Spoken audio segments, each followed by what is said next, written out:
Hello, hello.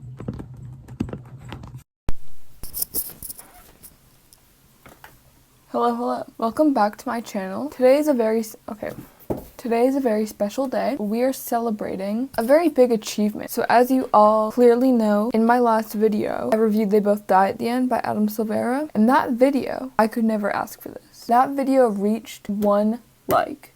I know.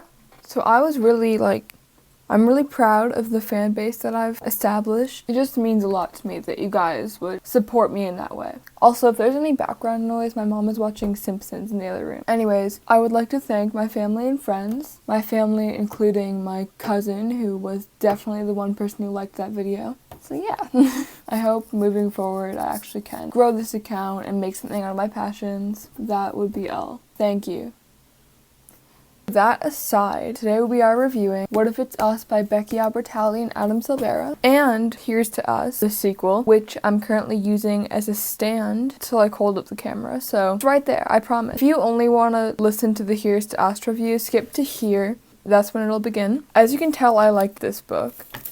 I got it in a care package by a youth group. It was the first gay media that I'd ever owned. It was just a really big deal to me at the time. I read it religiously. It was honestly just such a good read. I loved it. If you don't already know, the story is about 2 boys who are spending their summer in New York. Arthur is there on an internship, which is just for the summer. Ben is born and raised. Essentially, it's a love at first sight story. These boys meet, and they immediately click in a post office, and then they go on a hunt. About half the book is them hunting to try to find each other. Maybe hunting isn't the right word. And they go on a couple dates. They have their redo first date. It's a really cute book. It's written in the same premise as They Both Die at the End. It switches point of views every chapter. Becky Albertalli writes all of Arthur's parts. Adam Silvera writes all of Ben's part. I think it's quite funny because you would have thought that Adam would have written Arthur and Becky would have written Ben, but for a minute we thought we would trick people. They just tricked us, I guess. That's essentially, I would definitely recommend. It's a cool down book after They Both Die at the End. It's just a romance, right? It's got some edge trickled in there, but Becky has a very different writing style than Adam. All of her books are a lot more upbeat, more happy, more romance based, whilst Adam likes to just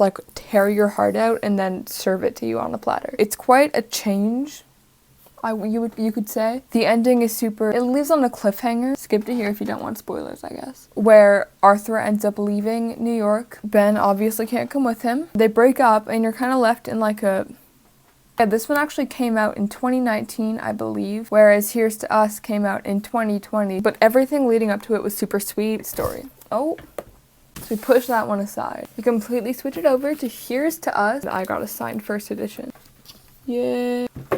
I actually got the Kindle version, and I was at Indigo looking for a new book to read, and I saw the signed first edition, and I was like, I'm gonna pay another $40 for this book. It picks up I think a couple years after the first one, and they've pretty much completely lost touch, which sucks. They both found new partners, which, the whole first book you're rooting for them, and you're immediately just what just happened? They come in here, Ben has a partner, as in a guy that he's seeing, they haven't labeled it, named Mario. And he's apparently super hotshot, really nice guy, teaching him Spanish. Arthur has a confirmed boyfriend, Mikey, who's very touch and go with, kind of. Not on and off, but it's kind of one-sided in the way that Mikey puts a lot more into the relationship than Arthur does. So Arthur finds himself back in New York on an internship, this time working for a very big Broadway director, which is great for him because we all know how Arthur feels about theater. And Ben is still just there, living his life. I feel like it's a crime that I haven't yet mentioned Dylan. Dylan is Ben's best friend, but he's my favorite character. He's so funny. He reminds me a lot of myself at times.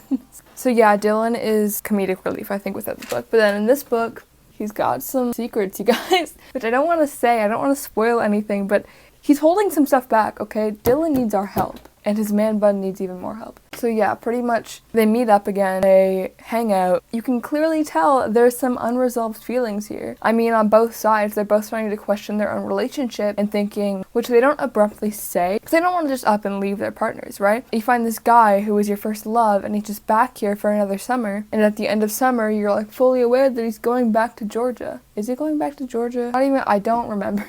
I'm sorry. Sorry, you guys. I'm sorry I don't have all the answers. I got this book. I read it in like 3 days tops. And even then, I was trying to take break. Like the first time I just read it all together and it was scary. So I tried to pace myself this time and it was helpful. I would suggest the same.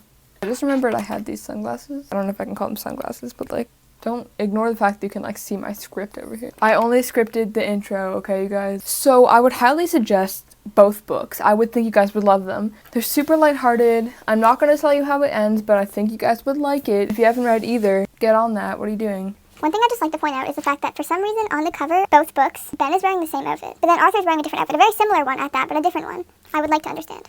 I will say Becky's a little bit better at writing teenagers than Adam is. He always writes about teenagers, but I don't think he can get the dialogue quite right. That's okay, because I absolutely adore Adam's writing. That's the only critique I have. I've read pretty much all of his writing other than his, the Infinity Stone? No, that's from Marvel, isn't it? Infinity Son? Infinite Son. I haven't read it, okay? I'm sure it's amazing. That's not my kind of book. I've loved all his writing, and if that's the only critique I have, then he's doing pretty damn good, because I have a lot of critique about other authors. I'll probably do a review on Becky's other book, Simon vs. the Homo Sapiens Agenda, but like I feel like everyone's read that, so I don't even know if I should. Like there's no demand for that. I think my next book I'm going to review, I'm going to keep it a secret because it's going to be thrilling. I'm going to like go to Indigo and like vlog it or something. So I hope you guys like that. I hope that's something that you guys want. I say you guys as if the only viewer of my last video wasn't my cousin. It's okay. This is the one. We're going to go big. I'm pretty sure that's where I'm going to leave it off. This book is really good, you guys. I really highly suggest it. I enjoyed it a lot. It's like a roller coaster. Read it. We love that New York romance. I want to move to New York when I'm older to have a New York romance. #1 New York Times bestseller. I didn't know that.